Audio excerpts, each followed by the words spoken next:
Hello everyone.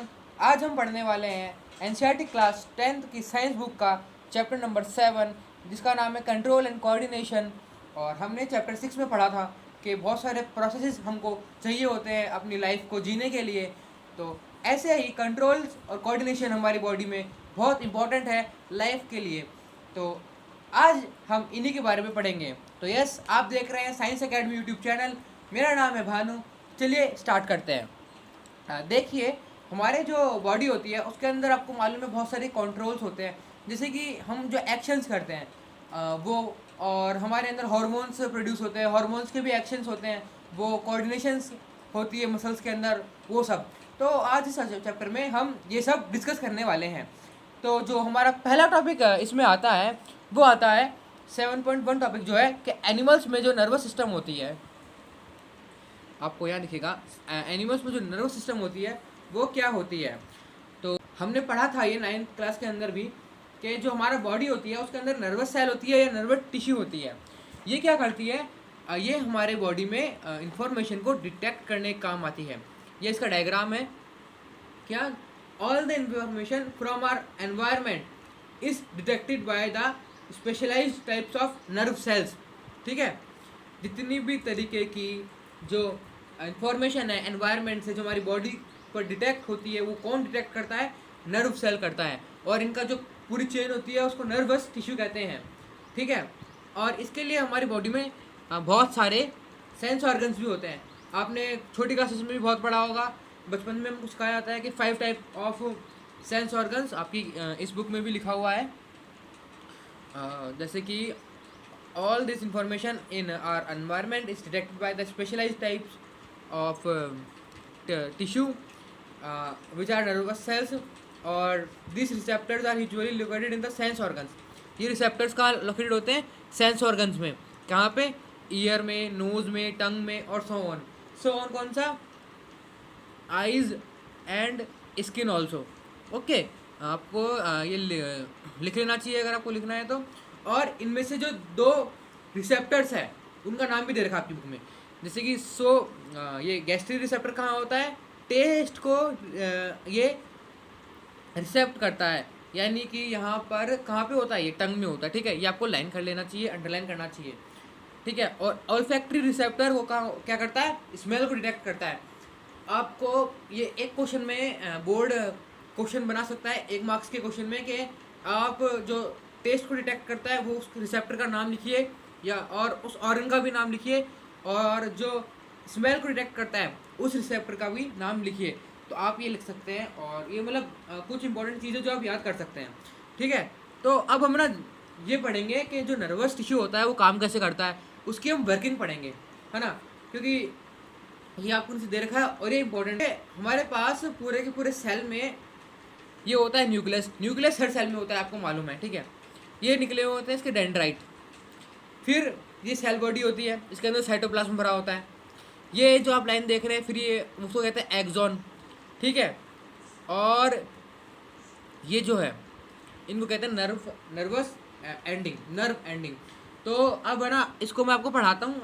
मैंने copy में पहले से लिख रखा है, पढ़ने वाले हैं कि होता क्या है नर्वस सेल के बारे में। तो नर्वस सेल में जो मैंने बताया था कि सबसे पहले होता है डेंड्राइट। ठीक है, तो डेंड्राइट क्या करता है? जो एनवायरनमेंट में जो भी हलचल होती है या फिर जो हमारे बॉडी को रिसेप्ट करना होता है, जो डिटेक्ट करना होता है, वो डिटेक्ट करके डेंड्राइट देता है। डेंड्राइट अपने अंदर केमिकल रिएक्शंस करता है जिससे इलेक्ट्रिकल इम्पल्सिस बनती हैं। देखिए, मैंने लिख रखा है, मैं आपको ना एक और बार लिख के दिखा देता हूँ कि जो डेंड्राइट होता है ना, डेंड्राइट क्या करता है? केमिकल रिएक्शंस करता है, जिससे क्या होता है? इलेक्ट्रिकल इम्पल्सिस, केमिकल रिएक्शन करता है, इससे इम्पल्सिस बनती है ना। तो उससे क्या होता है? वो क्या करती है, जो इलेक्ट्रिकल इम्पल्सिस होती है वो एक बॉडी में फिर क्या करते हैं मैं बताता हूँ। जो यहाँ पे अपने इलेक्ट्रिकल इम्पल्सिस चार्ज हुई, वो सेल बॉडी से होते हुए सेकंड एक्सॉन में आती है। एक्सॉन उसको आगे बढ़ाता है, फिर वो नर्व एंडिंग से, जैसे यहाँ पे फिर दूसरे का डेंड्राइट है ना, तो यहाँ से वो इम्पल्स क्या करेगी? इलेक्ट्रिक इम्पल्स इस डेंड्राइट को छू देती है, फिर वो डेंड्राइट क्या है वो आगे बढ़ जाता है। ऐसे ये पूरा प्रोसेस होता है और ये कहाँ जाके मिलती है, स्पाइनल कॉर्ड में जाके मिलती है और फिर वो कहाँ पहुँच जाता है, वो डायरेक्ट पहुँच जाता है अपने ब्रेन में और ऐसे रिसेप्ट करके ब्रेन फिर आगे हमको प्रोग्रामिंग करवाता है कि आगे हमको इस जो एनवायरनमेंट में चेंज हुआ है इसके खिलाफ हमको क्या कदम उठाने हैं या फिर क्या करना है। ठीक है, तो इन दोनों के बीच में गैप होता है, उस गैप को क्या कहते हैं, स्नाइप्स। ठीक है, तो ये जो था इसकी वर्किंग थी। ठीक, आपको बुक में भी दिखा देता हूँ कि क्या होता क्या है। यहाँ पर ये जो मसल है अपनी मसल ऑफ फाइबर है उसमें क्या हो रखा है, ये जो डेंड्राइट्स है वो चिपक चुके हैं। फिर बॉडी से होते हुए ये लोग एक्सोन को लेके जाते हैं, फिर आगे जाके ये दूसरे डेंड्राइट पर चिपक जाते हैं। ठीक है, और वही होता है इलेक्ट्रिक इम्पल्स जो होती है वो काम आती है ये करने में। ठीक है, अब ये हमने जो पूरा का पूरा था वो हमने समझ लिया है कि न्यूरॉन क्या होता है, what happens in reflex actions. ठीक है, तो हमारे अंदर रिफ्लेक्स एक्शंस होते हैं। रिफ्लेक्स मतलब बहुत तेज़, जैसे कि बहुत बार आपने सुना होगा ना कि सामने से ट्रक आ रहा था और मैंने अपने रिफ्लेक्सेस दिखाते हुए उस ट्रक से मैं एकदम से हट गया, यानी कि प्रेजेंस ऑफ माइंड। उस समय जो हमारा माइंड काम करना चाहिए, सामने जो हमारे साथ स्टिमुलाई हो रही है उसके लिए। तो पहले आपको एक टर्म समझनी पड़ेगी, स्टिमुलाई क्या होती है। स्टिमुलाई क्या होती है, जो हम रिस्पॉन्ड करते हैं ना, जो रिस्पॉन्ड करते हैं हम एनवायरनमेंट में चेंजेस हो रहे हैं उनके खिलाफ। ठीक है, stimuli is the respond to changes occurs in environment. आप लिख सकते हैं स्टिमुलाई की वो डेफिनेशन कि stimuli is the respond to changes occurs in environment. Okay, आप ये लिख लीजिए, स्क्रीनशॉट ले लीजिए, कुछ भी कर लीजिए। अब आपको ये समझ में आ गया होगा कि रिफ्लेक्स एक्शंस क्या होते हैं या फिर स्टिमुलाई क्या होती है। अब मैं आपको रिफ्लेक्स एक्शंस के बारे में और कुछ बता देता हूँ। जैसे जो रिफ्लेक्स एक्शंस होते हैं वो हमारी प्रेजेंस ऑफ माइंड के ऊपर डिपेंड करते हैं कि हमारा माइंड कैसे काम कर रहा है, हमारे सारे डेंड्राइट्स वगैरह क्या काम कर रहे हैं, या फिर जो हमारी सेंसेस है या फिर जो हमारा प्रेजेंस ऑफ माइंड है वो कैसे काम कर रहा है ना। जैसे कि अगर हम किसी आग को छू लेते हैं, गर्म बर्तन को छू लेते हैं, तो एकदम से हम अपना हाथ हटा लेते हैं। ठीक है, अब वो हमारे देखिए आप कितना तेज़ होता है वो, कि हमारे छूते ही कितना तेज़ी से हमारा जो हाथ है वो कितना तेज़ी से भागता है। ठीक है, तो वो जब तो इतनी तेज़ चीज़ें होती है ना, वो करना अपने ब्रेन में आपको क्या लगता है ईजी होता है। ये अपने बॉडी के लिए तो हमको ऐसा लगता है ईजी है, पर वो होता नहीं है। इसके लिए क्या होता है, स्पाइनल कॉर्ड बना रखी होती है पूरी, एक है ना स्पाइनल कॉर्ड में जाके ब्रेन पर जाना। इसके लिए क्या करना होता है, एक रिफ्लेक्स आर्क बना रखी होती है बॉडी ने। रिफ्लेक्स आर्क हमने अपने है ना स्टडी के लिए बना रखी है कि क्या होता है। ठीक है, the process to detect the signal और the input responding it to by an output action might be completed quickly. Such a connection is commonly called a reflex arc. यानी कि कोई भी चीज़ होते ही उसके ऊपर जल्दी से एक्शन ले लेना अपनी बॉडी के द्वारा, इसको कहते हैं रिफ्लेक्स आर्क, जो हमने अपनी स्टडी के लिए बना रखी है कि यहाँ से हमको किसी रिसेप्टर ने छुआ है अपने, फिर रिसेप्टर से ना कहाँ गया, स्पाइनल कॉर्ड में, स्पाइनल कॉर्ड ने कहाँ ले गया अपना पूरा का पूरा वो ब्रेन तक। ब्रेन में क्या हुआ, ब्रेन से हमारे पास वापस आया इंफॉर्मेशन के यहाँ से अब हाथ हटा लो वरना जल जाएगा। वो हाथ हमने हटा लिया। ठीक है, तो ये सब क्या होता है, ये सब मतलब आपकी बुक में भी है ना, ये एक दे रखी है रिफ्लेक्स आर्क। देखिए ये रिफ्लेक्स आर्क आपकी बुक में भी दे रखी है। हमने किसी हीट को छुआ है, ठीक है, फिर क्या हुआ, जो सेंसरी न्यूरॉन है यानी कि जो नर्व सेल्स का जो पूरा का पूरा गुच्छा बना हुआ है, जो पूरा टिश्यू बना हुआ है, उसने क्या किया, उसने उसको सेंस कर लिया है, सारी इन्फॉर्मेशन जुड़ाई। ये एरो देखो आप, सारी इन्फॉर्मेशन जुड़ाई। ठीक है, स्पाइनल कॉर्ड में घुस गया, फिर कहाँ लेके गया स्पाइनल कॉर्ड, अपने मैसेज को ब्रेन तक लेके गया। ब्रेन ने वापस उसको वापस भेजा कि भाई उसको हटाना चाहिए ज़रूर। तो वापस जो मैसेज है वो वापस लेके आ गया। वापस लेके आकर जो मोटर न्यूरॉन है यानी जो वापस मैसेज लेके आया है वो आया, वो उसने क्या बोला, इफेक्टर यानी मसल जो है अपने आर्म में जो हमको हटाने में मदद करेगी उस गर्म चीज़ से हाथ को, तो वो वापस से हटाने में काम दिया। तो तो ये पूरी होती है एक रिफ्लेक्स आर्क, ठीक है। तो हमने झटके से क्या कर लिया, अपना हाथ उस गर्म चीज़ से हटा लिया, ठीक है, ठीक है। अब एक और जो हमारे पास क्वेश्चन है कि रिफ्लेक्स आर्म बनती कहाँ, आर्क बनती कहाँ पे है, तो रिफ्लेक्स आर्क, ये अब देखिए, are formed in this spinal cord itself although the information input also goes on to the reach the brain, ठीक है। ये आप लाइन अंडरलाइन कर लीजिए क्योंकि इंपॉर्टेंट है, ठीक है।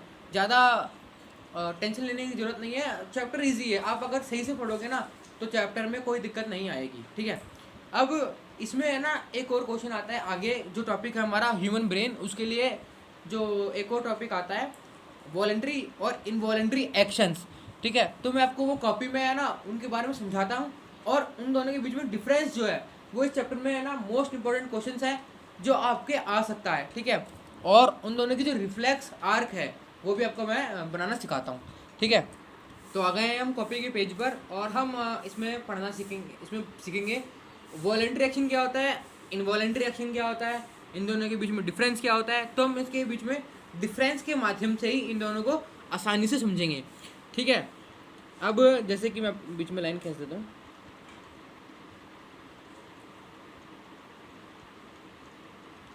ठीक है, और यहाँ पे लिख देते हैं वॉलेंट्री, यहाँ लिख देते हैं इनवॉलेंट्री, ठीक। अब यहाँ पे लिखेंगे अपन है ना, इधर की तरफ लिखते रहेंगे कि किसके बेसिस पे हम है ना वो कर रहे हैं, डिफरेंस कर रहे हैं। तो जो पहले तो हम इनकी वो कर देते हैं, डेफिनेशन कर देते हैं। जो वॉलेंट्री एक्शंस होते हैं वो क्या होते हैं, ठीक है। वॉलेंट्री एक्शंस क्या होते हैं, फर्स्ट जो है वॉलेंट्री एक्शंस पे कर देते हैं। अ वॉलेंट्री एक्शन, आप इसका स्क्रीनशॉट ले लीजिए या फिर आप अपने खुद के नोट्स बना लीजिए। Action is basically an action which initiates by our own conscious, initiates by our own conscious। और इनवॉलेंट्री में a involuntary action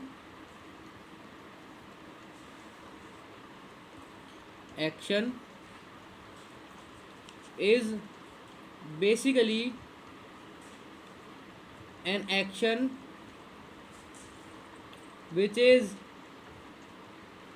not under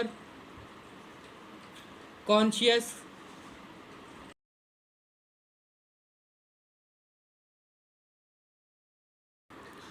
इसका मतलब क्या है कि जो वॉलंटरी एक्शंस होते हैं वो कौन से एक्शंस होते हैं बेसिकली, कि वो एक्शंस जो हमारे जो कॉन्शियस है उसके कंट्रोल में हों।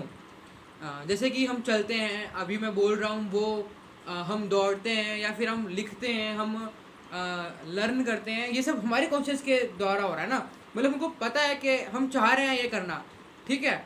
इनवॉलेंट्री एक्शंस यानी कि जैसे कि मैंने बताया कि आप गर्म तवे पे हाथ रख रखा है आपने, तो आप एकदम से हटा दोगे, तो ये इनवॉलेंट्री एक्शन है, यानी कि आपके दिमाग ने अपने आप कर दिया, आपको उतना सोचना भी नहीं पड़ा वो बिल्कुल भी, ठीक है। ये हमारे कंट्रोल में नहीं होता, ऐसा थोड़ी है कि आप रखोगे कि जब तक मेरा मन करेगा मैं रख के रखता हूँ, नहीं, दिमाग अपने आप हटा देगा, आप अपनी मर्जी से कुछ नहीं कर सकते वो चीज़, ठीक है। जैसे कि एकदम से हमारे को कहीं पे चोट लगने वाली है तो वो चीज़ हो जाती है, और अंदर की तरफ कुछ भी हो रहा है, ठीक है, मूवमेंट ऑफ फूड वगैरह, ये सब इनवॉलेंट्री एक्शन है, हार्ट बीट हो रही है, ये सब इनवॉलेंट्री एक्शंस हैं जो हमारे अंडर में नहीं है, जो हमारे कॉन्शियस के अंडर में नहीं है, ठीक है। ये एक तो होता है ये, ठीक। अब सेकंड जो डिफरेंस है कि इसका रिस्पॉन्स क्या होता है, ठीक है, इस एक्शन में क्या रिस्पॉन्स आता है। अब हम किसी की बेसिस पे करेंगे। सेकंड क्या है, सेकंड है टाइप्स ऑफ रिस्पॉन्स, ठीक। तो वॉलंटरी में क्या होता है, रिस्पॉन्स क्या होता है, ऑटोमेटिक नहीं होता, नॉट ऑटोमेटिक, मीन्स क्या, विद अवेयरनेस, हमारी अवेयरनेस के साथ होता है, हमको पता होता है कि हम ये करने वाले हैं या हम ये कर रहे हैं, ठीक है। और इसमें क्या होता है, इनवॉलेंट्री में क्या होता है, ऑटोमेटिक होता है रिस्पॉन्स, ऑटोमेटिक होता है रिस्पॉन्स, मतलब कि without awareness, without are awareness, हमको पता ही नहीं होता कि हम ये करने वाले हैं। यानी कि जैसे हमने मतलब दिमाग में सोच लेता है ना कि उसको आप गर्म हाथ में रख दिया है तो जल्दी से हटा लो, पर अपन को पता नहीं मतलब अपन को सोचने का टाइम नहीं मिलता ना कि हम ये करने वाले हैं। दिमाग अपने आप सोच लेता है कि नहीं ये खतरा है, भाग लो यहाँ से, ठीक है, इस हिसाब से। फिर हमारे पास जो थर्ड वो आता है, हमारे पास जो थर्ड आता है वो है पार्ट ऑफ द ब्रेन। कौन सा पार्ट जो है, part of the brain control this, part of the brain control this, control this actions, ठीक है। कौन सा पार्ट करता है, ब्रेन में होता है सेरेब्रम। आगे ब्रेन है आपका टॉपिक, ह्यूमन ब्रेन इसी चैप्टर में है। अगला टॉपिक ये है जो शायद अगली वीडियो में आएगा, तो वो मैं आपको बताऊंगा, उसमें आपको बताऊंगा सेरेब्रम क्या होता है। आप बस याद रखिए कि जो वॉलेंट्री एक्शन है, वॉलेंट्री एक्शन ब्रेन का कौन सा पार्ट कंट्रोल करता है, सेरेब्रम, ठीक है। और जो इनवॉलेंट्री होता है वो कौन कंट्रोल करता है, वो करता है मेड्यूला, मेड्यूला, MEDULLA, मेड्यूला, ठीक है। ये कंट्रोल करता है इनवॉलेंट्री एक्शंस को हमारे बॉडी के अंदर, ठीक है। अब चौथा हमारा वो है नर्वस पाथवे या फिर रिफ्लेक्स आर्क। ये आपको बोर्ड में पूछ सकता है 1 या 2 मार्क्स का कि आप वॉलेंट्री एक्शन का आप नर्वस पाथवे बनाओ या रिफ्लेक्स आर्क बनाओ, तो आप बना सकते हो जो मैं बता रहा हूँ, ठीक है। पहले क्या होगा, आपको जो रिसेप्टर है वो आएगा, रिसेप्टर रिसेप्ट करेगा, डिटेक्ट करेगा, फिर स्पाइनल कॉर्ड में जाएगा, ठीक है। फिर सेरेब्रम में, जैसे सेरेब्रम को कंट्रोल करता है ना इन चीज़ों को, तो सेरेब्रम, फिर वापस स्पाइनल कॉर्ड में आएगा, ठीक है। फिर इफेक्टर्स में, इफेक्टर्स यानी कि जो काम करती है, जो मसल्स फाइबर्स होती है, जो मसल्स होती है वो चीज़ें, या फिर जो कोई बोन का काम है तो बोन का, जैसे कि रिसेप्टर क्या, इसमें क्या आप बोलोगे अब रिसेप्टर कैसे, अब देखो हमको चलना है तो वहाँ पे रिसेप्टर कौन सा है, स्किन है ना, और या फिर हमारी ह्यूमन बॉडी है या फिर हमारी मसल्स है, उनको चलना है तो हमारा पहले वो जो हमारी मन की बात है, जो चलना है वो स्पाइनल कॉर्ड से सेरेब्रम में पहुँचेगा कि ठीक है अब इस आदमी को चलना है, इसको चलने का काम है, तो वो स्पाइनल कॉर्ड वो वहाँ पे उसको मंजूरी दे देगा, ठीक है, हेड ऑफिस है, वहाँ से मंजूरी मिल गई है।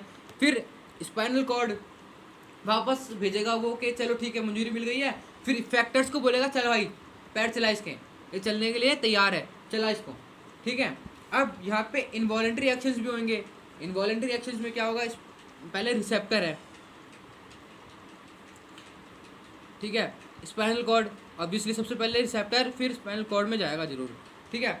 फिर यहाँ पे मेडुला में जाएगा, ठीक है, मेडुला इनवॉलेंट्री एक्शंस करवा रहा है तो मेडुला में जाएगा, फिर वापस स्पाइनल कॉर्ड में आएगा,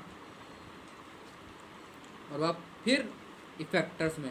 हमने किसी गर्म चीज़ को छुआ, डिटेक्ट किया रिसेप्टर्स ने, स्पाइनल कॉर्ड से लेके मॉड्यूला में गया, मॉड्यूला ने बोला अरे यार ये तो दिक्कत वाली बात है, हमारी स्किन को डैमेज हो रही है, जल्दी से उठा लो इसको, हाथ को उठा लो, फिर वापस स्पाइनल कॉर्ड से मैसेज क्या है वो वापस आएगा, फिर इफेक्टर्स क्या करेंगे, जो मसल की जो फाइबर है या जो मसल्स है वो क्या करेगी, उठा लो भाई इसको, पूरे हाथ को उठा लो, फिर वो उसको भी करके उठा लेगा, ठीक है। तो आई होप मैं आप समझ गए होंगे ये वाली बात भी। अब चौथा जो होता है वो है स्पीड। इनकी स्पीड क्या होती है, चौथा नहीं पांचवा, सॉरी, स्पीड में क्या होता है, स्पीड क्या होता है, जो ये होते हैं ना वॉलंटरी एक्शंस, ये स्लो होते हैं, और ये क्या होते हैं, ये फास्ट होते हैं। अब मैं समझाता हूँ कैसे। देखो वॉलंटरी एक्शन आपने सोचा है कि अब मैं चलूँगा, ठीक है, या फिर हमको कहीं जाना है, तो आप चलोगे ना, आप ऐसे तो नहीं हो कि भागने लग जाओगे एकदम फ्लैश की तरह, नहीं ना, आराम से धीरे धीरे चल के ही तो जाओगे, ठीक है। या फिर आप दौड़ने की भी सोचोगे तब भी वो सोचोगे, फिर आप दौड़ना चालू करोगे, ठीक है। पर इसमें आपको इतना सोचने का टाइम थोड़ी मिलता है इनवॉलंटरी एक्शंस में। गर्म तवे पे अगर हाथ रख दिया तो सोचने का टाइम थोड़ी मिलेगा, अबे हटाऊँ क्या इसको, नहीं, डायरेक्ट हटाओगे ना, हटाओगे डायरेक्ट, ठीक है। तो जो ये स्पीड होती है दोनों की वो क्या होती है, वॉलंटरी की तो स्लो होती है, वॉलंटरी की फास्ट होती है, ठीक है। अब जो सिक्स्थ हमारा वो है बेसिक्स है, वो है एग्जांपल्स कर लेते हैं इसको कुछ, ठीक है। एग्जांपल जैसे कि इसमें मैंने बोला था आपको वॉलेंट्री में स्पीकिंग, ठीक है। हम बोलते हैं तो सोच समझ के बोलते हैं या सोच समझ के नहीं बोलते हैं, पर जो भी बोलते हैं पर हमारा दिमाग तो काम करता है ना उसमें। स्पीकिंग हो गई, सुनना हो गया, हेयरिंग हो गई, वॉकिंग हो गया और एक्सेट्रा, है ना। ये सब कुछ राइटिंग हो गया जो मैं अभी कर रहा हूँ वो चीज़, ठीक है। और यहाँ पे इनवॉलेंट्री में क्या है, हार्ट बीट। आप रोक सकते हो क्या अपनी हार्ट बीट को? नहीं ना। रेस्पिरेशन, ये सब क्या हो गया, इनवॉलेंट्री एक्शंस हो गए जो हमारी बॉडी के अंदर होते हैं, जो हमको ज़रूरी है, जो हमको बहुत इंपॉर्टेंट है सब कुछ करने के लिए, ठीक है। तो आप ये समझ गए होंगे कि ये होता है जो रिफ्लेक्स एक्शंस होते हैं, रिफ्लेक्स एक्शंस वो इनवॉलेंट्री होते हैं, ठीक है। चलो ठीक है, अब मैं आशा करता हूँ आपको ये समझ में आ गया होगा, और आज की हम क्लास यहीं पे ख़त्म करते हैं। और अगली क्लास में हम पढ़ेंगे ह्यूमन ब्रेन के बारे में और आगे के टॉपिक्स जो इस चैप्टर में है। तो आपको क्या करना है, आपको वीडियो को लाइक करना है, चैनल को सब्सक्राइब करना है, अपने दोस्तों के साथ उसको शेयर करना है और हमको सपोर्ट करते रहना है। Thank you for watching and all the very best for your preparation. आप किसी की भी प्रिपरेशन कर रहे हैं, थैंक यू।